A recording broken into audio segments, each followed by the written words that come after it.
Right, so here's the door. There is 3 applications of that clear shellac on the door, and I think 3 is going to be the magic number. I put 2 on without any type of sanding. Man, this door looks really good now. So I put 2 on. Minor spots that look a little rough here. And it was really rough to the touch. So I did with what the can said, and that was to use 220 sandpaper, which it works, but the 220 left some sandy marks in it. But the finish now is smooth. It's like glass. So, but you can still see those sanding marks if you're looking for them, I guess. So I may use like a 340 sandpaper on the other side. So this side I would say is complete. Not going to get too fussy with it because it is a basement door. But man, it's nice. It's a nice finish. I love it when the finishes come out and they're smooth like glass. It's like automotive paint. It's really nice. So yeah, and it's got good color. Turned out well. And then well, you can see here the frame I did. Well, I did this in the dark. I don't know if I missed spots here. Oh wow, it's really dry. Yeah, this frame sucked in a lot of that shellac. Like, this is definitely going to need a second application for sure. So I'll have to do the same with that. A lot of sanding. It's real white, fine powder dust. And then instead of using a tack cloth to try to get that dust off, I used a wet rag because a tack cloth would get full like instantly. So I used a wet rag, wiped it down. Yeah, man, it's really nice. I mean, the longest part of this was sanding this little panel part here. That was the big, I don't know if these are stiles and rails, if that's what they're called.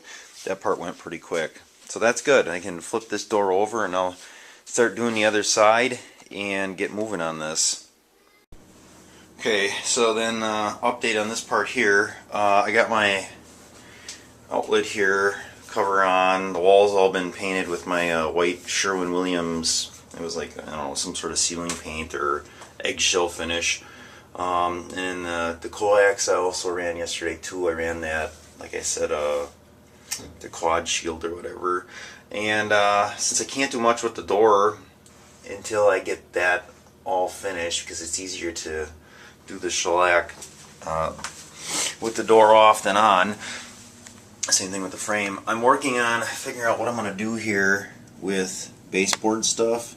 So this is just a piece of leftover from a different project. That's what I'm thinking I'm going to go with. They make a pre-finished pine. So it'll go like that, and I think the pine will match well. I mean, I got a different type of like wood, look like wood finish here, but I like the pine, and it's going to match the door. And then I think what I'm doing, because I just don't like the way this looks. You know, this is getting kind of picky. But if you look against the wall here, just because the 2x10 or 12, what is this, 2x10 or 12? It was like undersized or whatever when it was cut. I don't like the way that looks, so what I'll probably do is sand off the marks here where I got the paint, and then I'll get some of that pre-finished pine, what is this, inside cove, I think. I can run that up. I just gotta figure out how I'm doing my, and I'll do it on this side too, like that. How I'm bringing all these angles together. I think on the bottom that'll be simple because I'm just going to use a block. I just use like a 1x3 block, piece of cedar. So it'll look like this. I'm going to bring this piece up. Obviously this isn't the color, this is just what I had here to kind of mock it up. But it'll look something like that. And then there'll be like a little cedar block in there. Because otherwise I don't know how you would get that to come out, because if you bring this all the way through, which looks nice, that's going to look not right. That's going to look like something's not. And if I do it the other way, if I bring the cove all the way down and bring that up, that doesn't look right either. So I think the block is going to be the best bet. You set a block in there and that'll make it look a little bit better. So that's how that'll work. And then on this side here, on this corner, I think I'm bringing the cove all the way down. I'll have to make a compound cut or angle cut there to bring that through, and I think I can just bring the base up to this and cut it at that angle. Hopefully that works. And then, I don't know, I thought about putting some in here like this, maybe not cove, maybe like quarter round or something. I don't know, that's kind of ridiculous. I mean, how much more money do I want to have stuck in this project? I think next weekend I'm going to find a TV to mount on the wall. The mounts are on sale. I already found the mount that I'm going to use to put in here, so that'll be easy enough. And TVs, I'll have to look around. I don't know if I'm going to steal the TV from the kitchen and bring that down here, because that's kind of been around a while, and then buy a nicer TV for the kitchen. I might do it that way.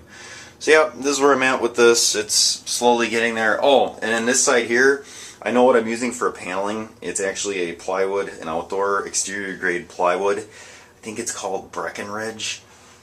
It's a special order unless you go to like an actual building store, but the building store for a 4x8 sheet was like 68 bucks.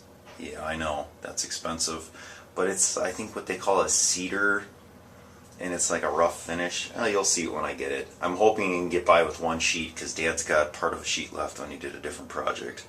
So it was a special order. It'll be in next weekend, so I can pick it up, and then hopefully I can get that on, because once that's on, then I can start moving forward with other things here. I'm kind of just spinning wheels right now, waiting.